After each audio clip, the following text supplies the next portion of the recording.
in a lot of different ways. And just because someone is a Protestant doesn't mean that they are against religious art. It's not as if everybody who is an American Protestant these days is a colonial Puritan, as in, or I don't even know if it was exactly the Puritans. I don't think it was always the Puritans that were interested in smashing some of the idols or taking down the religious drawings and artwork. But some of the, I was accused by a monk, Brother Ansgar Santagrosi, one time of being the type of Protestant. He thought Protestants, I felt like he was so sheltered in his own way, because he assumed that Protestants didn't like religious art of any kind, and that all we wanted to do was tear down statues and paintings and drawings and anything to do that was with religion that was beautiful. And that's not true. So he was very misguided on what he thought I believed when I first met him. And the reason why some of the Catholics might think that is because historically in the past, when the Catholic Church was putting a high premium on praying to idols, it looked like praying to idols. Like if they prayed to a statue, or they were praying to the painting, not necessarily kneeling before it and thinking about God and then praying, but specifically treating a statue as if it was an incarnation of some kind. That is what the Protestant Church objected to. They did not believe in that. And so possibly back then, if they were destroying something, they felt or believed that they were destroying idols, things that were causing people to get away from the true Christ and the saints and the message of salvation, of the Bible, Old Testament, New Testament. So obviously there was a lot of misunderstanding back then, and some of that has even carried over to modern day. But I say all of that because I've studied so much about religion in some ways, or on some topics. So when I see that this woman who is running the YWCA has Virgin Mary stuff all over her office, I knew she wasn't Protestant, and she was and I didn't hold that against her. And I had just been engaged to somebody who was Catholic and whose friends had Virgin Mary stuff all over their walls. Well, this woman was a very bad person, and she is a bad person, and I believe that she is still running that YWCA. And she was aware that I was being tortured at her facility, and I believe she had something to do with it. She looked at me with hostility. She didn't like me from the time I walked into her offices. And then Jill, and both she and Jill sort of colluded together. I don't believe Jill was Catholic, but I'm not sure what she was. I kind of thought that Jill was Jewish again. I thought for some reason she was Jewish. And all I know is that I had some of these same symptoms of technology torture that had happened to both me and my son in Wenatchee happen at that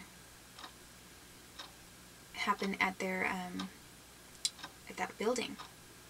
And then I was trying to figure out where it was coming from, and then there were people in the town like watching where I was going in the building to try to figure that out. And it was really sick, because there are a lot of people that did know that I was being harmed, and then they made a game into it. And then one day it came down to, and then there were only 3 other women that were staying there. And all 3 of them had some kind of a gang connection to a gang in town. And I didn't have any gang connections. I mean, if I was connected to somebody that was in a gang, it was unknown to me. I was not a member of any kind of a gang or mafia or anything. So these 3 women, all 3 of them were white, but they all 3 had connections to some kind of I think Mexican mafia of some sort. And at nighttime when they got home, a couple of things happened while I was trying to sleep. one of the women, it happened to me by one of the women the entire time I was there, and I later found out that her boyfriend was military, was like U.S. Army or something. So I'm not completely sure if they were all just Mexican Mafia connected, even though there's just white women, or if they were also connected to the military. And they had this list of rules which I followed.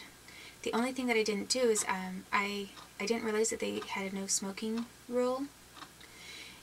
And I was in the bathroom and I had a window cracked and I smoked just the end of a cigarette. And they told me to leave for that, and there was no sign anywhere that said you couldn't smoke. And I apologized and said, I'm really sorry, I did not know. And it wasn't on the form. When you signed up, they gave you a form that had a list of things that you could not do. And it wasn't anywhere on that. And then there wasn't a sign. There was a sign in one bathroom, I guess, I found out. But there wasn't a sign in the bathroom I was using. So I really did not know that I had broken any kind of a rule there, and they didn't give me any chance at all. I mean, first I was being tortured to begin with, but I had to stay there, and I was being assaulted with military technology there. But I had no other place to go, and so I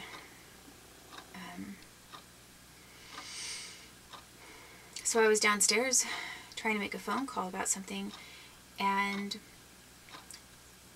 they told me that this woman said she was telling me to leave right then and there, and I said I didn't have a notice or anything. They were telling me to leave exactly within, on the spot, and no chance of reconsidering. And when I tried, and this woman Jill, she ran some part of a thrift store for that place. Anyway, she came around the corner and she started working harder to get me out. She tried to reinforce the owner's ideas of having me leave. She wasn't defending me at all. She was telling the person who ran the place that I really had to go because she thought that I had done something else too. So all of a sudden, this woman who was coming across as really looking sort of quote-unquote nice, she was really vicious. And I saw her true colors right then and there. That woman Jill had also told me at a yard sale that I was helping out with for that place, she said to me, she came all the way over to me, and as an aside, I hadn't done anything or said anything to her to ask, to invite this kind of a comment, but she said, keep swimming. She said, as long as you can, keep swimming.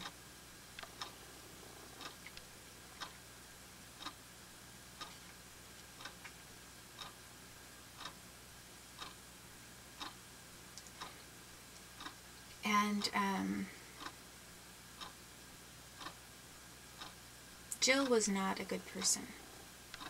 Jill came across as very conservative, clean-cut, sort of pretty, looked like a decent person, and she was vicious. She made a lot of sarcastic remarks to me like that, like keep swimming, and things about my family. And then at the very end, she was pushing the owner and reinforcing the idea for the owner to have me forced out right then and there. And then I tried calling for police to find out what the law was, because I didn't know. And then they decided, when I called the police just to find out what the law was, because in the past that's who I'd been told has brochures on landlord eviction type things. Then they decided to turn it into, I guess they didn't like that I was calling the police. They were worried I was going to say something about them. So then they called the police and told the police to have me trespassed, that I was not welcome there anymore, and to have me banned from their YWCA facility, from the property. So then the police came over, and basically I was already on the phone with the police. But then I went ahead and I left, and then the officer came over and said, this is just to notice that you are quote-unquote trespassed from this place and they've asked you not to come back. You know, it was really harassment. It was like one form of harassment after the other, false accusation, and really it was a lot of Catholics and Jews still.